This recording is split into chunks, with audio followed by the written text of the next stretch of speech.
Kata Imam Asy-Sya'rawi, al-mal huwa adna darajatur rizq. Ternyata harta adalah rezeki yang paling rendah di mata Allah buat kita. Harta yang dicari oleh anak manusia yang gak tahu waktu siang dan malam, kadang-kadang rela mengorbankan orang lain, kadangkala rela membunuh karena harta. Ternyata itu rezeki yang paling rendah di mata Allah. Tapi manusia semuanya udah terbuai, Pak, sama rezeki yang paling rendah. Saling membunuh, saling fitnah karena harta. Polisi nembak polisi di bawah komando Sambo. Jadi kadang-kadang kasihan sama polisi sekarang, kalau lewat orang manggil namanya Surahman, dipanggilnya Sambo, semuanya dipanggil. Audio Jungle.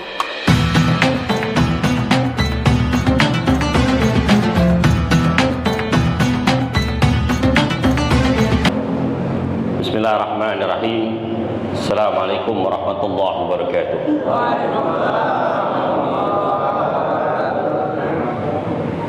Alhamdulillah. Alhamdulillahilladzi arsadana ila sabilillahir rasyad bihablillahil matin. Asyhadu an la ilaha illallah wahdahu la syarika lah dzul arsyil azim. Wa asyhadu anna sayyidana maulana wa nabiyyana Muhammadan abduhu wa rasuluhu sayyidus sadat wa khairul bariyah. Allahumma salli wa sallim ala abdik wa rasulik sayyidina wa maulana Muhammadin imamil muttaqin sayyidil anbiya wal mursalin wa ala alihi wa sahbihi wa man tabi'ahum bi ihsanin ila yauma la yanfa'u malun wa la banun illa man atallaha biqalbin salim. Amma ba'd. Yaqulu Allah Ta'ala fil Qur'anil 'azim wa huwa asdaqul qailin wasari'u ila maghfiratin min rabbikum wa jannatin 'arduha as-samawati wal ardh uiddat lil muttaqin. Yang kita muliakan para alim ulama, para kiai, para asatidz, para hujjaj, para pengurus masjid kuliah subuh Ahad pagi. Yang kita muliakan bil khusus Ketua Masjid Jami Al-Hikmah Al-Mukarramah Ustaz Komarudin bin Haji Sibi Lisan. Yang kita muliakan Ketua kuliah subuh Ahad pagi Al-Mukarramah Ustaz Bapak Haji Madani bin Haji Madari. Yang kita muliakan Imam salat subuh kita Aihil Mahbub Al-Ustaz Haji Fahmi. Yang kita muliakan MC kita, putra dari orang tua saya Al-Ustaz Bapak Amiruddin. Dan alhamdulillah wa syukurillah, di pagi yang cerah ini alhamdulillah kita bisa menghirup udara yang begitu segar, karena masjid ini dekat Setu Babakan. Jadi adem, tentram, alhamdulillah. Mudah-mudahan ademnya udara pagi ini membawa kesejukan di dalam hati kita dan membuka pikiran kita untuk mengetuk pintunya Allah Subhanahu wa taala dengan rahmat dan inayah dan taufik dan hidayah. Mudah-mudahan tercurahkan pada pagi ini di tempat yang mulia ini. Kita awali majlis ini dengan pembacaan umum Quran daripada suratul Fatihah.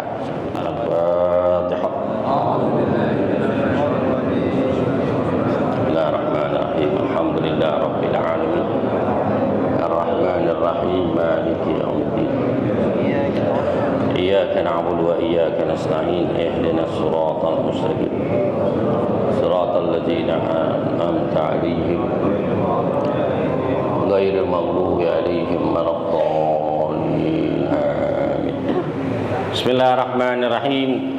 Qala musannif rahimallahu ta'ala wa nafa'ana fi ulumi fid darain ila annahu Babu dalalatu alal khairi wad du'a ilal huda awid dalalati. Babu dalalati alal khair dalam kitab Nuzhatul Muttaqin Syarah Riyadhus Shalihin. Babu dalalatu alal khair, bab menunjukkan jalan kebaikan dan mengajak petunjuk ataupun kesesatan. Qala Allah Ta'ala waj'u rabbika, qala Allah Ta'ala ud'u ila sabi rabbika bil hikmati wa mau'izatil hasan. Wa qala Allah Ta'ala wa ta'awanu 'ala birri wa taqwa. Wa qala Allah Ta'ala wal takum minkum ummatun yad'una ilal khair. Wa an Abi Mas'ud Uqbah bin Amr Al-Ansari Al-Badriyin radhiyallahu ta'ala qala Rasulullah sallallahu alaihi wa alihi wasallam, man dalla ala khairin falahu mislu ajri fa'ilihi, rawahu Muslim. Babu dalalatul alal khair, bab ini menunjukkan jalan menuju kebaikan dan mengajak kepada seseorang menuju petunjuk dari Allah ataupun mengajak di dalam kesesatan. Di dalam kitab Nuzhatul Muttaqin ini Al-Imam An-Nawawi radhiyallahu ta'ala anhu sebagai hujjatul Islam, pengikut daripada mazhab Imam Syafi'i ad-Dimishqi. Beliau adalah ulama besar pada mazhab Al-Imam Syafi'i. Pengarang kitabnya pun begitu banyak dan populer. Salah satu karangan kitab ini adalah kitab Riyadhus Shalihin. Kitab Riyadhus Shalihin ini adalah kajian para ulama, para kiai, para santri di pondok-pondok pesantren. Bahkan di masjid-masjid ini kitab Riyadhus Shalihin selalu dikaji sebagai rujukan daripadilah keutamaan dari berbuat baik untuk menuju ridha Allah Subhanahu wa taala. Imam Nawawi ini umurnya enggak panjang. Cuman 32 tahun. Meninggalnya di Suriah. Kuburannya sangat sederhana. Kuburannya sangat sederhana. Kalangan kitabnya ratusan ini kitab.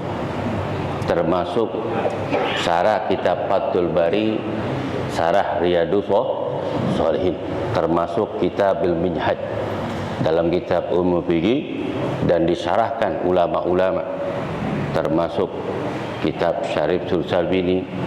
Bayang tuh kitab-kitab yang dikarang oleh Imam Nawawi radhiyallahu taala anhu.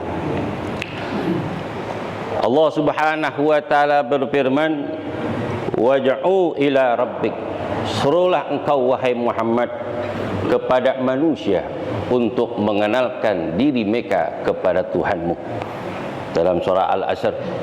Dan Allah Ta'ala berfirman dalam surah An-Nahl ayat 125, uj'u ila sabili rabbiki bil hikmati wa mau'izatul hasan.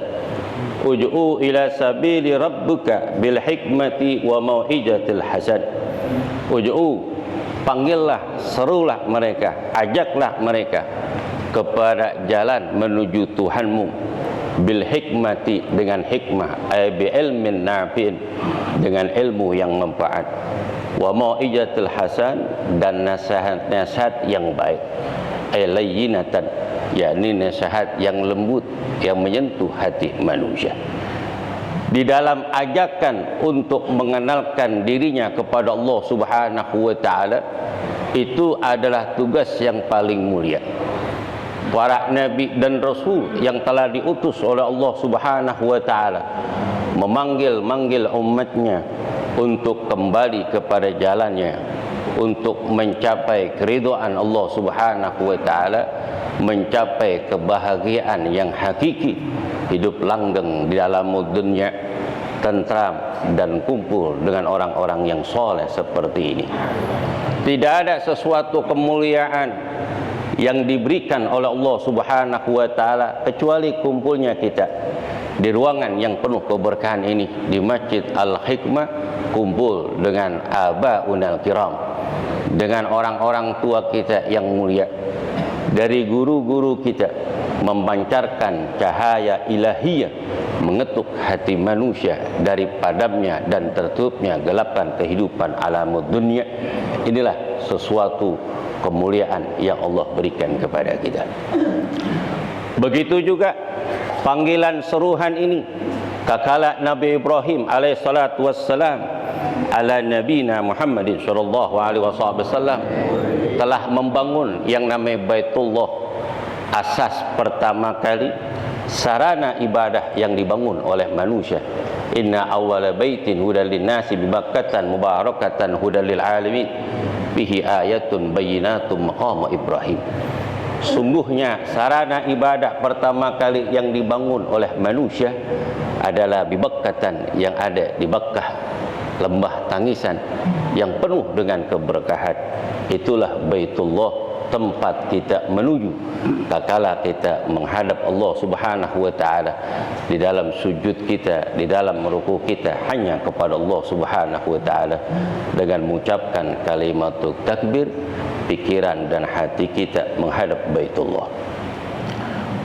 Tatkala Nabi Ibrahim dan putranya Nabiullah Ismail telah membangun yang namanya Baitullah, kemudian Allah perintahkan Nabi Ibrahim untuk memanggil manusia supaya mereka datang untuk menyaksikan Baitullah. Kemudian Nabi Ibrahim bertanya, "Ya Rabb, bagaimana caranya aku bisa memanggil manusia di seluruh dunia supaya mereka datang menuju Baitullah? Sedangkan aku manusia biasa, suaraku enggak keras." Allah perintahkan, naiklah engkau ke Jabal Ibnul Gubais, naiklah engkau ke gunung Ibnul Gubais. Sekarang tuh jadi istana Raja Fahad, Jabal Ibnul Gubais. Panggillah mereka, mereka akan datang menuju Baitullah untuk melaksanakan ibadah haji. Karena ini perintah Allah Subhanahu wa taala yang Allah perintahkan kepada Khalil Ibrahim. Walaupun suaranya enggak lantang, enggak keras. Gimana caranya biar terdengar di ufuk alam dunia ini, dari timur sampai barat, dari utara sampai selatan, mereka berbondong-bondong datang untuk memenuhi panggilan Allah di dalam melaksanakan ibadah haji dan umrah. Akhirnya Nabi Ibrahim naik itu dengan Nabiullah Ismail ke Jabal Ibnul Gubais dan beliau memanggil. Kemudian diabadikan ayat ini dalam surah Al-Hajj ayat 27. Wa azina fin nas bil hajji ya'tuka rijalan wa ala dhamir yatina min kulli fadlin amin. Serulah wahai Ibrahim kepada manusia dalam untuk melaksanakan ibadah haji. Mereka akan datang berbondong-bondong, ada yang jalan kaki ataupun menaik onta yang kurus, min fadlin amik, dari tempat yang sangat jauh. Karena ini perintah Allah harus dijalankan. Karena ini perintah Allah harus dijalankan. Kalau Allah perintahkan untuk menyuruh seluruh manusia untuk menyembah Allah Subhanahu wa taala, kemudian Allah taala berfirman, wasda bima tu'maru wa'rid anil musyrikin. Laksanakanlah Muhammad apa yang aku perintahkan, berpalinglah engkau kepada orang-orang musyrik. Kemudian Nabi SAW naik di bukit Jabal Ibnul Gubais sebagaimana datuk beliau yang bernama Khalil Ibrahim telah memanggil manusia, perintah Allah Subhanahu wa taala untuk datang melaksanakan ibadah haji. Kemudian Nabi Ibrahim dan Nabi Allah Muhammad SAW naik tuh di Jabal Ibnul Gubais. Kakala beliau naik, nada yunadi qaumahu. Kemudian Nabi memanggil, menyuruh para umatnya supaya datang. Yang ada di pasar, yang lagi jalan, yang di rumah, kakala teriakan Sayyidul Wujud Muhammad sallallahu alaihi wasallam, mengetuk hati manusia. Mereka berdatangan menjumpai Nabi besar Muhammad sallallahu alaihi wasallam. Kemudian mereka bertanya, "Ya Muhammad, lima jama'atana?" Ya Muhammad, Dulu kan Nabi belum dilantik sebagai Nabi dan Rasul, ataupun sudah dilantik Nabi dan Rasul, tapi Nabi tidak memperkenalkan dirinya sebagai Nabi dan Rasul. Kemudian orang-orang bangsa Quraisy ketika itu bertanya, "Wahai Muhammad, ada apa gerangan engkau teriak dan memanggil-manggil kami sehingga kami kumpul di hadapan engkau? Apa yang kau mau ya Muhammad?" Kemudian Nabi mengatakan, "Ku anfusakum wahlikum nar." Jagalah dirimu dan keluarga kamu dari sentuhan api neraka. Wa inni Rasulullah kama arsalallahu Musa wa Isa wa atanil kitab. Apa kata Nabi? Wahai bangsa Quraisy, jagalah dirimu dan keluarga kamu dari sentuhan api neraka.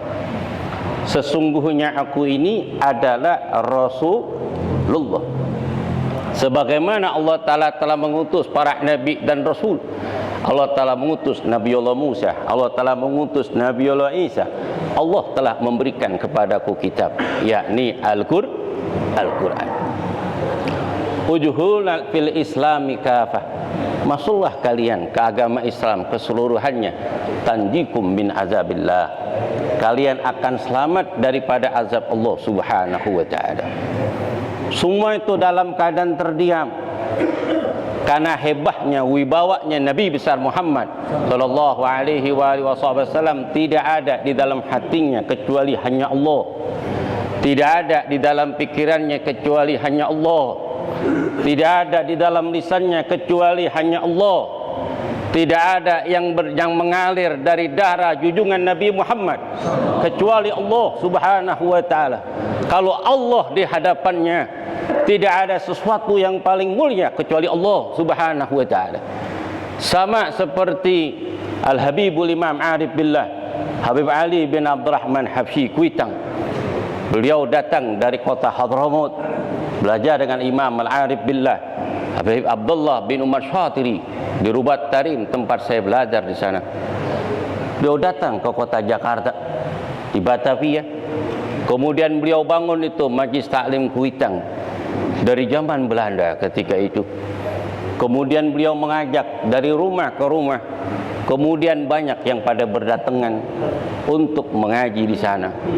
Begitu juga leluhur kita, orang-orang tua kita itu ngaji di Kuitang. Karena orang tua kita ngaji di sana, kita pun sebagai anak cucunya generasi, kita pun cinta dengan ulama dan orang-orang soleh. Kumpulnya kita di sini karena ada tetesan orang-orang yang cinta kepada Allah dan orang yang dicintai oleh Allah Subhanahu wa ta'ala. Kumpul dulu di Kuitang. Banyak para ulama, Kiai Abdul Razak Ma'mun ada di sana. Kemudian Kiai Muhammad Naim bin Guru Naim, orang tuanya guru kita Kiai Abdul Hai Naim. Emang garis turunannya itu kiai-kiai semua. Kemudian datang lagi Kiai Nur Ali. Ini Kiai jago nih, ditembak, diapain ngapa-apa, di penjara, tahu lagi ngajar di masjid. Di masjid ditangkap, tiba-tiba lagi ceramah. Nih ulama dulu nih. Ulama dulu. Kenapa? Karena jujur omongannya, nggak ada dusta di lidahnya, hatinya bersih, pikirannya bersih, kecuali ngajak orang untuk mengajak kepada Allah Subhanahu wa ta'ala. Akhirnya Allah ketuk hati manusia untuk memakmurkan masjid-masjid, ketuk hati manusia supaya datang. Itu akhirnya banyak tuh para ulama kumpul di situ untuk berdakwah dan mengajarkan agama Allah Subhanahu wa ta'ala jalla jalaluhu wahdah. Kemudian banyak kiai-kiai pada berdatangan, baik dari Jawa Barat berdatangan. Tuh Kiai Aang Nuh Waliullah datang ke Kuitang. Terus banyak tuh kiai-kiai, termasuk kiai itu dari mana? Dari Jawa Timur, Hadratus Syekh Mbah Hasim Ash'ari, Kiai Hasanul Genggo Porbolinggo pada datang. Murid daripada Kiai Khalil Bangkalan tuh banyak pada datang. Termasuk para habaib yang menyebar agama Islam di negara Indonesia itu mereka berdatangan pertama ke Kuitang. Pertama sama seperti Habib Idrus ada ilallah, Habib Idrus bin Salim Al-Jufri yang ada di Palu Guru Tuo. Beliau bangun zaman Belanda, ketika itu bangun madrasah dan masjid, 1.500 masjid dan madrasah. Alhamdulillah, kekuatan iman. Termasuk Habib Syekh bin Salim Al-Tos, gurunya para anjengan yang ada di tanah Pasundan. Tuh, gurunya Kiai Masturo datang dari tanah Hadramut ke Kuitang. Termasuk pendiri Pondok Pesantren Darul Hadis Al-Imam Al-Arif Billah Hujjatul Islam Sayyidul Muhaddits bin Abdul Qadir bin Ahmad Bilbagi. Saya punya guru Pondok Pesantren Darul Hadis Malang, itu dari Hadramut, wali min auliyaillah min kubair ulama, datang ke Hadramut ke sini. Termasuk Habib Ali bin Husain Al-Attas, Habib Ali Bungur dari Huraidah, mereka berdatangan. Termasuk Habib Alwi bin Ali Al-Habsyi, abahnya Habib Anis Habsyi, datang dari Hadramut, dari Syewun kemari, lebih dahulu datang ke Kuitang. Nemui Habib Ali bin Abdurrahman Al-Habsyi, pendiri Islamic Center Kuitang. Maka di Kuitang itu luar biasa. Debu-debunya, tanah-tanahnya itu adalah tempat yang sangat barokah. Karena di situ asarul ulama min dzurriyyatir Rasulillah sallallahu alaihi wasallam. Karena di situlah debunya pernah dipijak dari anak cucunya Nabi Muhammad dan para ulama-ulama salihin dan orang-orang tua kita.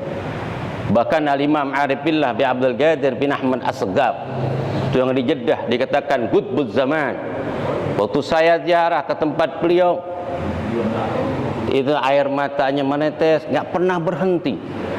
Kagak mau dibuka matanya, kejamkan matanya, kemudian meneteskan air matanya. Karena syauqun ila Nabi sallallahu alaihi wasallam, cintanya kepada Nabi. Kakala beliau melihat junjungan Nabi Muhammad, dia nggak mau melihat sesuatu apapun yang alam dunia ini sesudah melihat Sayyidul Wujud Muhammad sallallahu alaihi wasallam. Beliau datang ke Kuitang pada tahun 1978, datang ke Kuitang. Beliau mengatakan, aku datang kemari hanya untuk nyari barokah. Mudah-mudahan saya duduk, saya berdiri di mimbar ini, bertempatkan kakiku ini pernah dipijak oleh Habib Ali bin Abdurrahman Habsyi. Alhamdulillah, itu luar biasa. Maka majlis masjid itu, majlis masjid yang penuh berkah itu ada momentum yang terbaik supaya generasi-generasi muda itu bisa tampil dari ilmu pengetahuan, ilmu agama yang pernah mereka dapatkan kakala mereka belajar dengan guru-gurunya di pesantren. Kemudian disitulah momentum yang terindah, diajak orang-orang yang berilmu dari anak-anak muda supaya tampil, supaya orang melihat, mengajak manusia untuk mengeruh menuju Allah Subhanahu wa taala. Sebagaimana Allah Taala katakan, waj'u ila sabili rabbika bil hikmati wa mau'izatil hasan.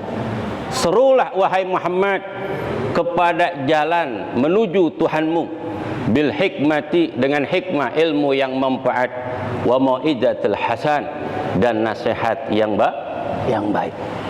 Begitu juga kuliah subuh Ahad pagi, ataupun kuliah subuh Rabu pagi, ataupun kuliah subuh hari Sabtu Srengseng Sawah.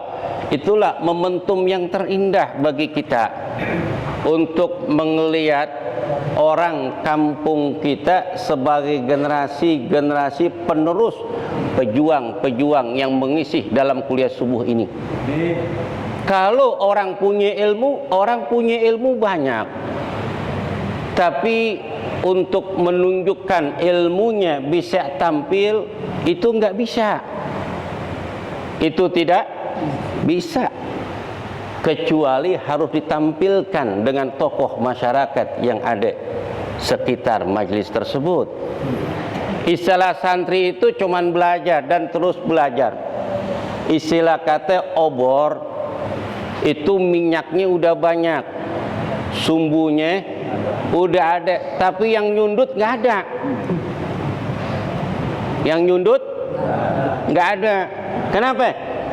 Karena yang biasa ngaji di masjid, yang biasa mimpin tahlilan, yasinan, maulidan, nggak berikan kesempatan untuk tampil. Akhirnya tuh obor nggak nyala.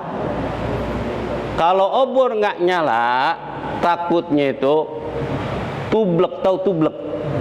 Tumpah. Udah tumpah, minyaknya jatuh. Kalau jatuh, berarti nggak nyala. Akhirnya banyak santri-santri yang pulang pesantren nggak diajak. Akhirnya redup tuh ilmunya. Didagang. Dia dah. Yang dosa siapa? Yang dosa yang kagak ngajak, yang nutup-nutupin. Termasuk saya, alhamdulillah, bersyukur kepada Allah. Saya datang dari kampung Mampang Perapatan, datang ke Jagakarsa. Saudara nggak punya, saudara nggak punya. Saya mah, apakah saya perkenalkan diri kita? Jamaah, ini saya ustadz nih, siapa mau tahlilan, gue pimpin, ya malu.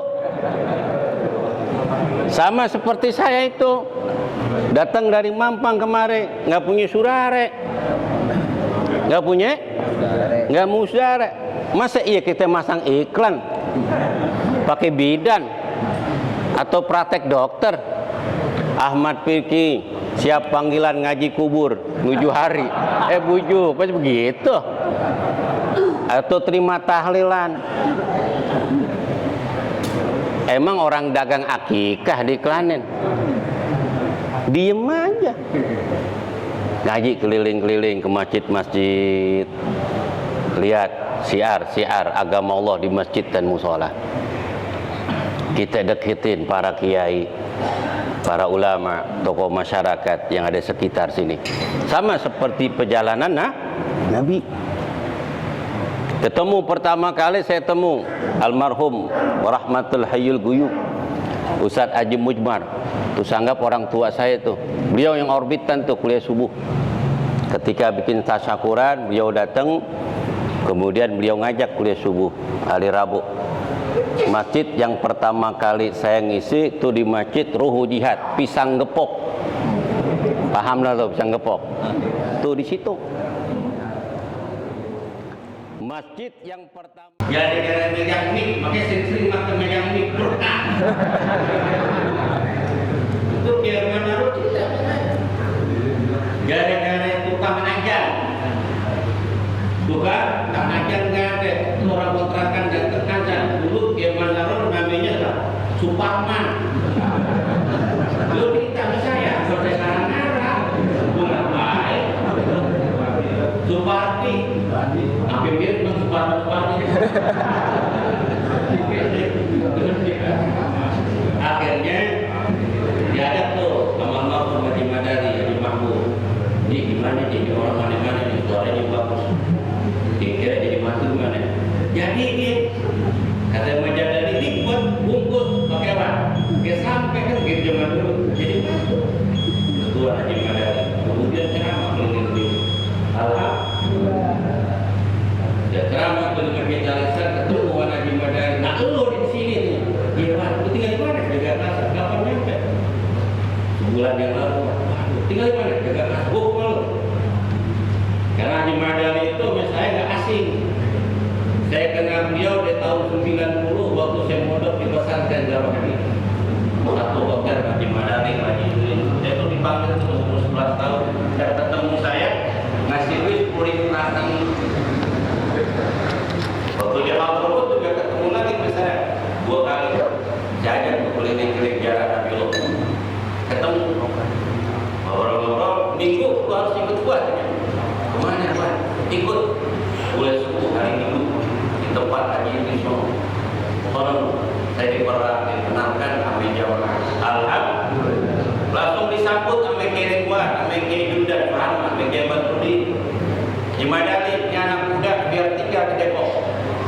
biar ngajar di masjid ini. Alhamdulillah sampai sekarang hubungan saya sama Ibu Wahab ini jamaah berjalan hampir 20 tahun. Kenapa? Karena diajak orang-orang yang soleh. Itu sungguh dia dibakar. Kalau sungguh dibakar orang yang soleh, itu jadi obor terang menerang. Kalau umpama saya nggak diajak, mungkin jadi tukang bakso.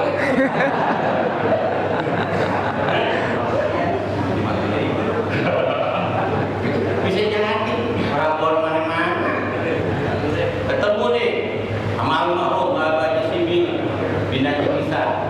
Emang keluarganya kalau orang kaya nih, keluarga orang kaya di masjid dulu buta buat black banget. Dikata masjid nggak pantas, dikata rumah juga nggak pantas. Tiangnya dari besi yang tuh kompak, ubinnya otak dan jemput, pintunya dari triplek. Dulu tahun 2000 terus udah ngisi di sini. Dia masjid antik, Hasan dengan nasihat yang bagus, nasihat yang indah supaya untuk hati manusia untuk mengenal Allah Subhanahu wa Ta'ala Jalla Jalaluhu. Inilah yang saya bisa sampaikan. Sekarang kita udah datang. Kita udah datang. Inilah yang saya sampaikan. Mudah-mudahan ada manfaatnya bagi kita dan kita diberikan panjang umur dalam keadaan sehat walafiat. Ya Allah tetapkan iman dan Islam kita, memudahkan urusan dunia dan urusan akhirat. Mudah-mudahan dia subuh akan pagi ini membentuk yang terindah karena kumpulan orang-orang yang soleh, dari para kabar, dari para ulama, dari para asatidz, orang-orang yang soleh kemudian terus berjalan dan kita makmurkan kuliah subuh yang ada di lingkungan kita. Hari bukan dari para umat Islam. Hadirin yang berkulit sholat bila hadrat Nabi Muhammad SAW. Al-Fatihah.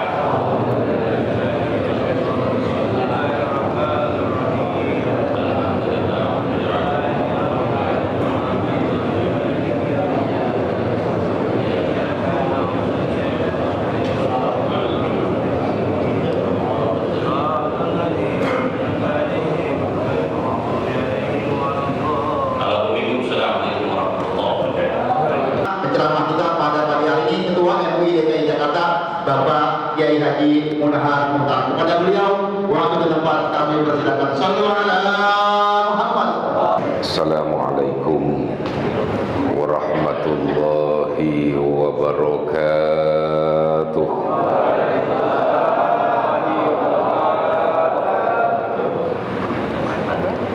Bismillah walhamdulillah. Alhamdulillahi wa kafa wa salamuhu ala ibadihi alladhina astafa wa ala alihi wa ashabihi ahli sidqi wal wafa. Qalu subhanaka la ilma lana illa ma 'allamtana innaka antal alimul hakim. La haula wa la quwwata illa billahil aliyyil azim. Qala rabbi shrah li sadri wa yassir li amri wa hlul 'uqdatam min lisani yafqahu qawli, amma ba'd. Segenap para ulama, para asatidz yang alhamdulillah cukup banyak yang hadir pada pagi hari ini. Mohon maaf kalau tidak saya sebutkan satu persatu, namun insyaallah tidak mengurangi rasa takzim dan hormat saya. Kita doakan mudah-mudahan segenap para guru selalu diberikan sehat oleh Allah Subhanahu wa Ta'ala dan ilmunya manfaat buat kita semua. Guru kita Al-Mukarram Kiai Haji Ahmad Fikri RC yang baru saja menyampaikan ilmunya buat kita semua. Saya menyimak Sambil di mobil saya nyimak karena kebetulan live streaming. Alhamdulillah. Terakhir cerita Kiai Manarul Hidayah tadi yang saya dengar juga. Ya kayaknya sama tukang bakso, saya nggak tahu dah itu. Tapi saya menyimak insya Allah dari ilmu yang disampaikan. Mudah-mudahan beliau selalu istiqamah di jalan Allah Subhanahu wa Ta'ala. Ketua Majelis Gabungan Subuh Akhifillah Haji Madani yang selalu berdampingan dengan Kiai Hamzah selaku sekretaris, kita doain mudah-mudahan niat-niatnya juga dikabulkan Allah. Haji Madani biar jadi anggota DPD DKI Jakarta, kita doain. Jamaah sekalian rahimakumullah, kita bersyukur hadirat Allah. Alhamdulillah sekali lagi, ini termasuk nikmat besar yang Allah berikan kepada kita bisa kumpul di tempat ini dalam rangka mencari ridho Allah. Karena Imam Asy-Sya'rawi pernah memberikan gambaran. Kata Imam Asy-Sya'rawi, ada beberapa nikmat yang Allah berikan kepada kita sebagai hamba-Nya. Yang pertama kata Imam Asy-Sya'rawi, al-mal huwa adna darajatur rizq. Ternyata harta adalah rezeki yang paling rendah di mata Allah buat kita. Harta yang dicari oleh anak manusia yang gak tahu waktu siang dan malam, kadang-kadang rela mengorbankan orang lain, kadang-kala rela membunuh karena harta.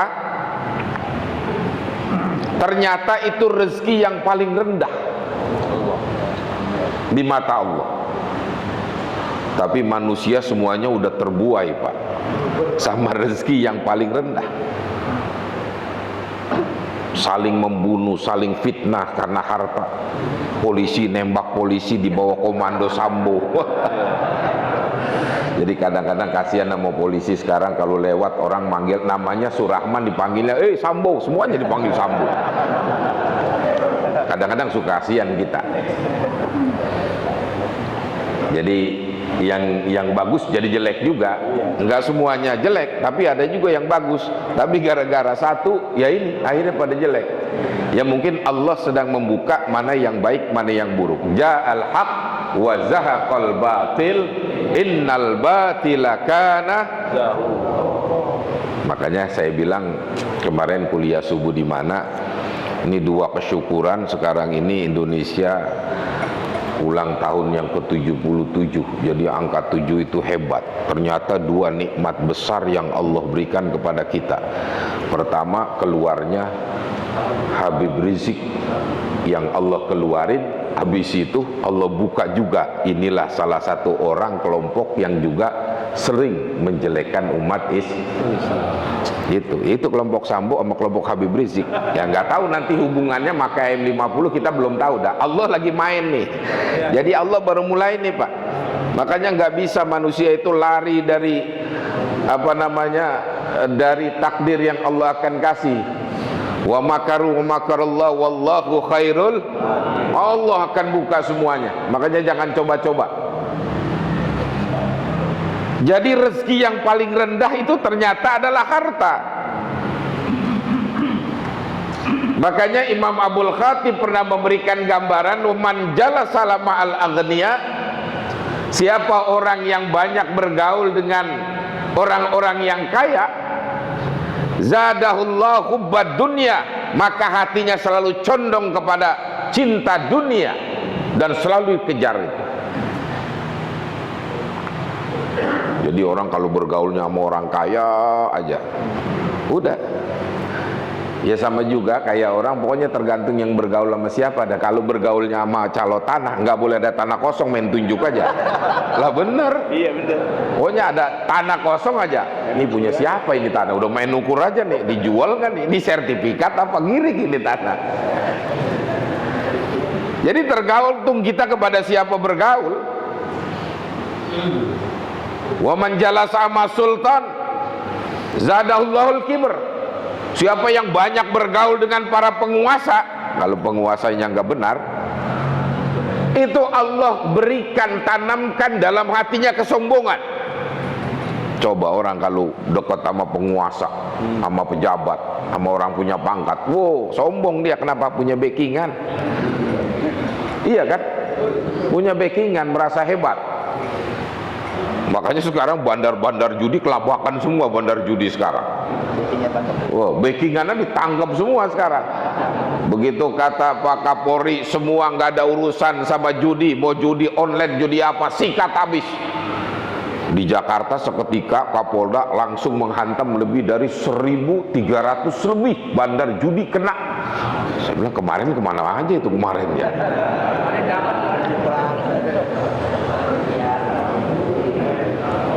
Boleh kita bergaul sama siapa juga selama itu orang baik.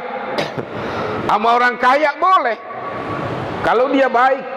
Nabi Sulaiman kaya, pengikutnya banyak, diangkat menjadi nabi dan rasul, tapi dia orang kaya yang baik. Sama pejabat boleh kita bergaul kalau pejabatnya baik. Bergaul sama Pak Anies, pejabat, gubernur boleh, oh calon presiden kan begitu. Jadi saya mau ngomong apa? Saya ngomong nggak ngomong di mana-mana udah dicap. Munahar mah Anies. Emang iya bener. Mau diapain lagi? Doain tadi biar beliau jadi presiden, amin. Iya, mudah-mudahan nge-MUI jadi menteri agamanya gitu.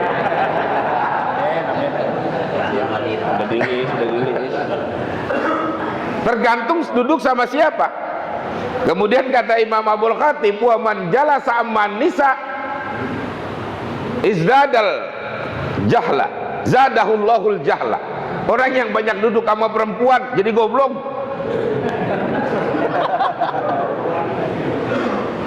Iya kan? Coba orang laki, biar dok keren, hebat, gagah, kumis melintang, dibentak sama bini, turun tuh kumis. Bisa kita. Oh di mimbar mantap, Ustadz kalau udah ngomong di mimbar jago. Wah jeger. Bininya pulang dijewer, lu pulang lambat lu, udah iya aja lu. Iya. Sulaiman nggak ada kayak ada acara dia. Iya kayak Sulaiman nggak ada, kayak Sulaiman nggak kelihatan. Streaming. Ya nggak tahu dah, emang kita kalau mau perempuan nggak boleh kayak gitu ya kita ya. Iya, emang pengalaman hidup mau diapain? Kalau saya mah bukannya takut sama bini, bukan nggak berani, bininya lebih berani sama kita masalahnya. Tapi kata Imam Abdul Khatib, wa man jalasa ma salihin, siapa yang duduk dengan orang-orang yang saleh, izdadallahu ta'ah, Allah tambahkan rasa ketaatannya kepada Allah. Duduk sama orang soleh kita bisa taat, nambah ketaatan kita kepada Allah. Wa man jalasa mal alim, orang yang sering duduk dengan orang-orang yang alim, orang yang berilmu, zadallahul ilma wal amal, ilmunya akan ditambah. Ini kita kan tadi duduk doang ngedengerin pengajian, ilmu nambah. Ilmu nambah, duduknya aja ilmu nambah, amal nambah. Ilmu udah pasti kita nambah, tadi dikasih ilmu, amal otomatis kita dapat pahala. Amin.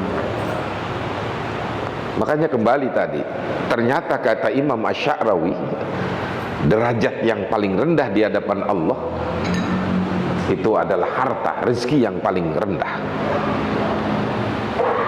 Wal afiyah a'la darajat, a'la darajatir rizq. Sehat lahir batin itu rezeki yang paling tinggi. Ini rezeki yang paling tinggi. Makanya kita kalau badan sehat, batin kita enak, makan juga enak. Jadi kalau kita sehat, makan apa juga enak. Iya. Jangan kayak ada aki-aki, udah tua ngoceh mulu kerjanya. Gua heran zaman sekarang, nggak ada makanan yang enak semua juga. Makan sate nggak enak, kebuli nggak enak, makanan apa nggak enak. Nggak kayak zaman dulu gua makan apa juga enak. Lah iya, kong lu dulu aku masih muda, apa juga enak. Lah kalau sekarang udah nggak ada enaknya. Wa man nu'ammirhu nunakkisu fil khalq. Ya makin kemari nih, Kenikmatan Allah ambil sedikit-sedikit, Pak. Jadi nggak boleh kita ngeluh dalam hidup ini. Dulu kita berdiri lama bisa, lari berapa kilo kuat, makin lama makin tua, makin lama makin tua. Jadi terimain. Jadi tanda-tanda kita alhamdulillah, sering saya sampaikan, alhamdulillah yang Allah kasih tanda hidup sampai tua, tanda-tandanya ada, uban udah mulai keluar. Ini kan tanda-tanda dekat menghadap Allah. Menghadap Allah, alhamdulillah.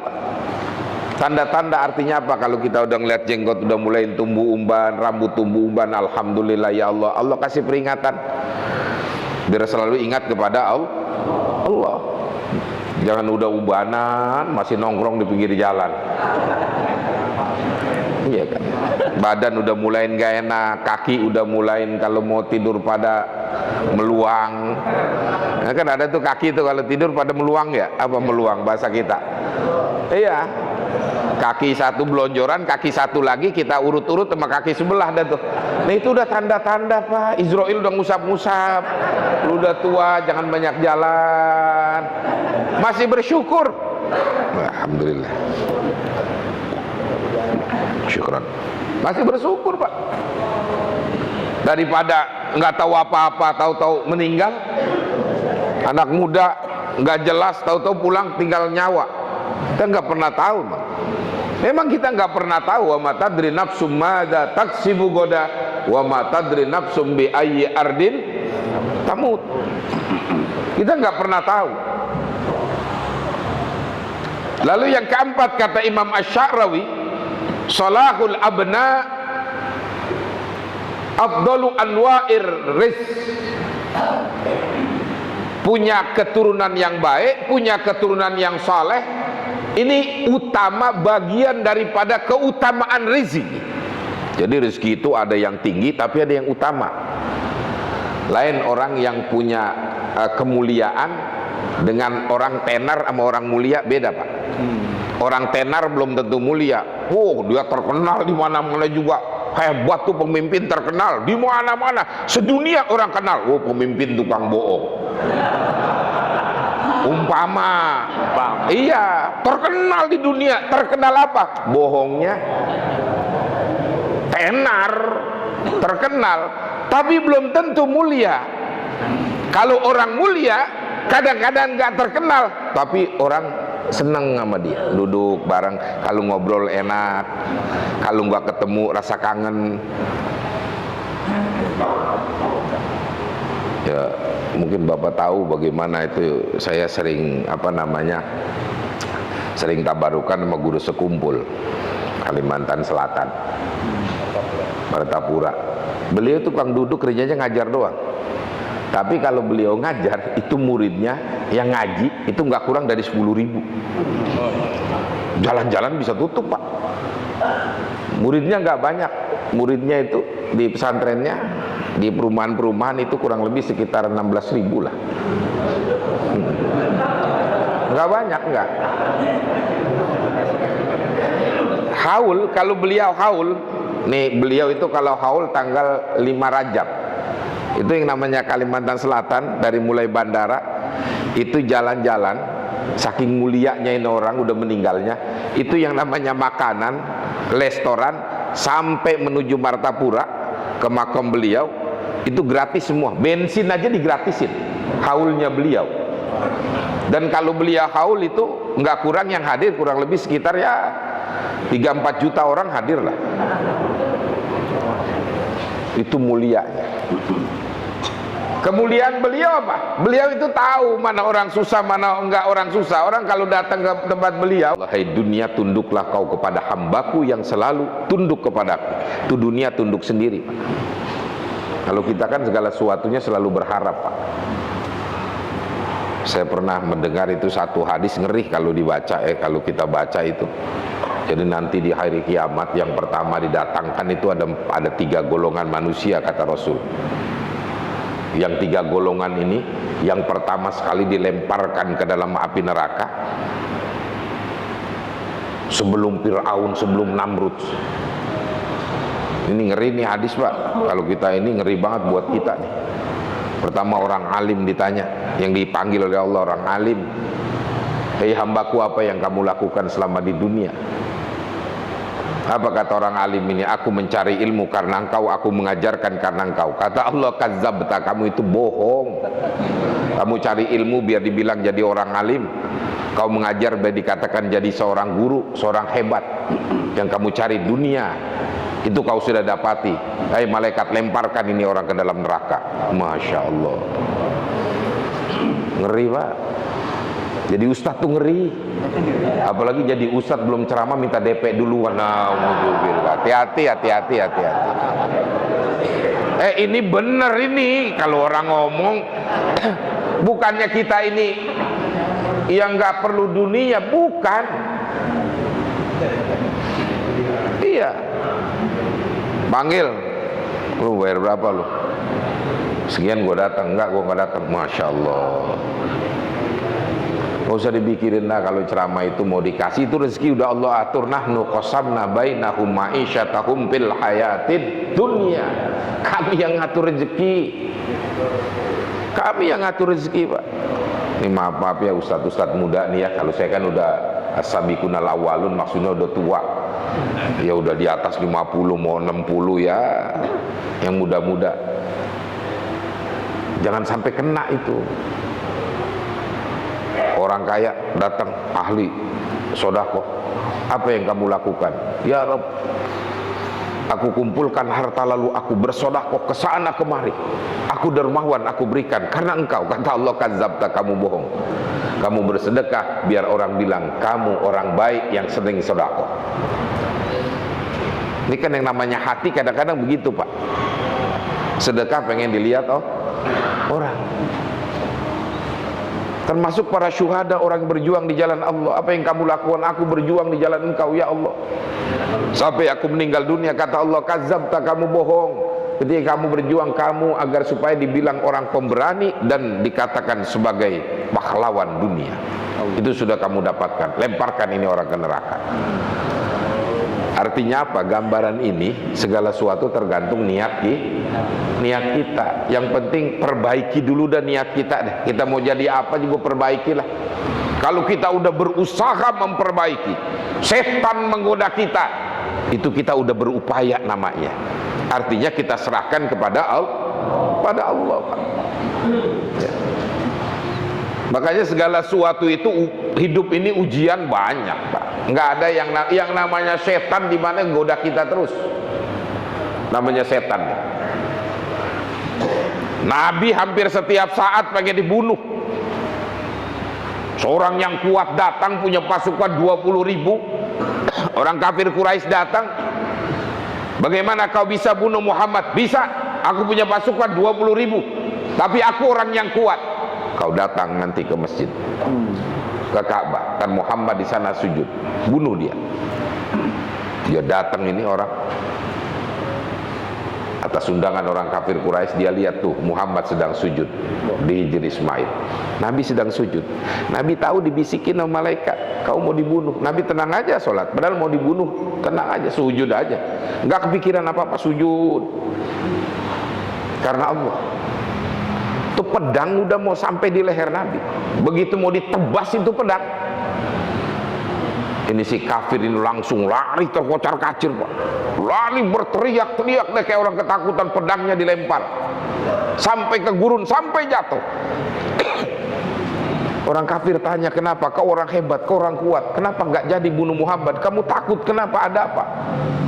Apa kata orang kafir ini? Orang yang kau anggap penipu, sesungguhnya kamu sedang tertipu. Orang yang kau anggap lemah, itu orang yang terkuat. Aku tidak sanggup lagi untuk menyakitinya. Kenapa? Ada apa? Ketika aku ingin tebaskan pedang ini ke batang leher Muhammad, tiba-tiba dari pundaknya keluar 2 ekor ular besar dengan mata menyala akan menerkam aku. Makanya aku lari. 2 ekor ular besar. Makanya kalau ulama-ulama karomahnya banyak, tadi kan diajarin juga tuh, disebutin ulama-ulama yang berkaromah, itu Allah jaga Pak. Dan kalau kepentok, ya Allah kasih tahu itu para ulama. Suatu saat orang Yahudi datang, Ketika Nabi sampai ke Madinah, ada orang Yahudi yang memang gak demen banget sama Nabi, namanya Abdullah bin Salim. Aku ingin tahu Muhammad ini benar atau tidak dia seorang Nabi. Aku ingin mengajukan pertanyaan. Kalau dia jawab berarti dia Nabi, karena pertanyaan ini tidak akan bisa dijawab kecuali oleh seorang Nabi. Datang ya, Muhammad, ada apa? Kau Nabi dan Rasul? Ya. Jawab pertanyaanku ini. Kalau kau bisa menjawab, aku akan masuk Islam. Silakan, kata Nabi. Apa tanda pertama hari kiamat? Itu yang pertama. Yang kedua, makanan pertama sekali ahli sorga itu apa? Yang dimakan ahli sorga yang pertama orang masuk sorga itu apa yang dimakan? Yang ketiga, kenapa seorang anak wajahnya kadang-kadang kayak bapaknya, kadang-kadang kayak emaknya? Nah yang ketiga kayaknya pikirannya nih, wah itu mah gampang jawabannya, padahal salah. Saya begitu baca Pak, begitu baca ini riwayat, ternyata prediksi kita salah. Kata Nabi, begitu dapat pertanyaan, malaikat Jibril sudah ngebisikin, ini jawabannya Muhammad. Ternyata jawaban itu dari malaikat Jibril. Tanda hari kiamat pertama, nanti ada satu api besar yang dapat mengumpulkan manusia minal masyriq ilal maghrib. Kita belum kebayang nih, saya belum tahu apa maksudnya ini, saya belum kebayang. Ada api besar nanti akan mengumpulkan manusia minal masyriq ilal maghrib. Ya, mungkin para ulama udah ada yang baca ini, apa maksudnya saya belum kebaca itu. Yang kedua, makanan ahli sorga yang pertama sekali begitu masuk ke sorga, yang pertama dimakan oleh ahli sorga apa? Ternyata hati ikan paus. Jadi hati ikan paus. Jadi kalau pengen mau jadi ahli sorga, udah cari deh hatinya ikan paus. Lalu kenapa seorang anak kadang-kadang mirip bapaknya, kadang-kadang mirip emaknya? Pasti pikirannya salah semua. Anak lu kayak lu semua, gua. Kan begitu biasa kita. Ternyata enggak Pak. Apa kata Nabi? Ketika seorang suami menggauli istrinya, lalu mani istrinya mengiringi mani suaminya, maka anaknya akan seperti bapak, seperti ibunya. Dan begitu juga sebaliknya. Kalau mani seorang laki-laki diiringi atau mengiringi mani seorang perempuan atau istrinya, maka ketika itu anak itu akan seperti ibunya.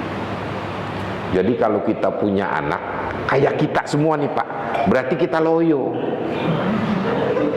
Ya kan, kalau mengiringi artinya mengiringi mani seorang istri, diiringi oleh mani seorang suami.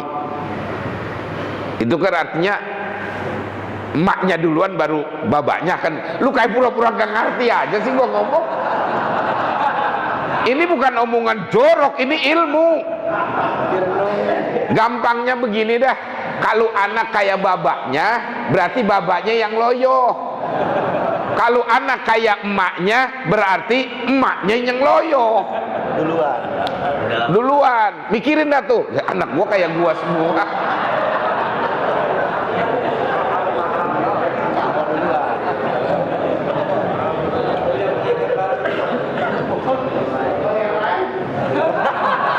Kalau yang lain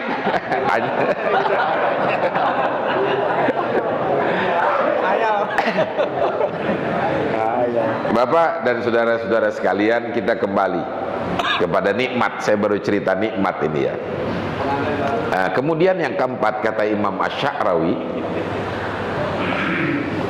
amma ridho rabbil alamin huwa tamamur rizq. Ridho Allah yang Allah berikan kepada kita, itulah kesempurnaan rezeki yang Allah berikan kepada kita. Jadi kalau Allah udah ridho sama kita, hidup ini enak. Mencari keridhaan Allah tergantung bagaimana hati kita ya. Jadi kalau kita baca inna salati wa nusuki wa mahyaya wa mamati lillahi rabbil, ridho Allah yang kita cari.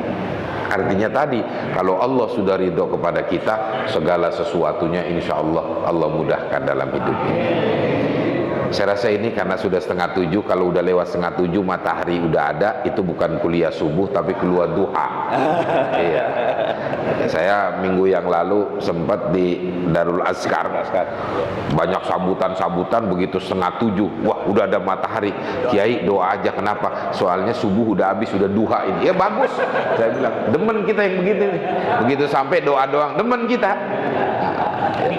Jadi alhamdulillah sekali lagi, mudah-mudahan apa yang kita lakukan setiap Ahad pagi Allah memberikan ridho kepada kita semua, dan mudah-mudahan Allah selamatkan bangsa dan negara ini dari tangan-tangan yang tidak bertanggung jawab.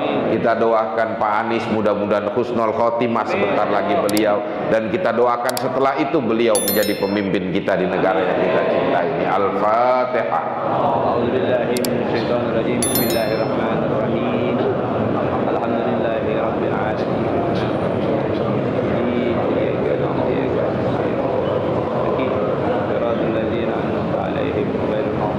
Demikian, mohon maaf yang seluas-luasnya. Wallahul muwaffiq ila aqwamit thoriq. Wassalamualaikum warahmatullahi wabarakatuh.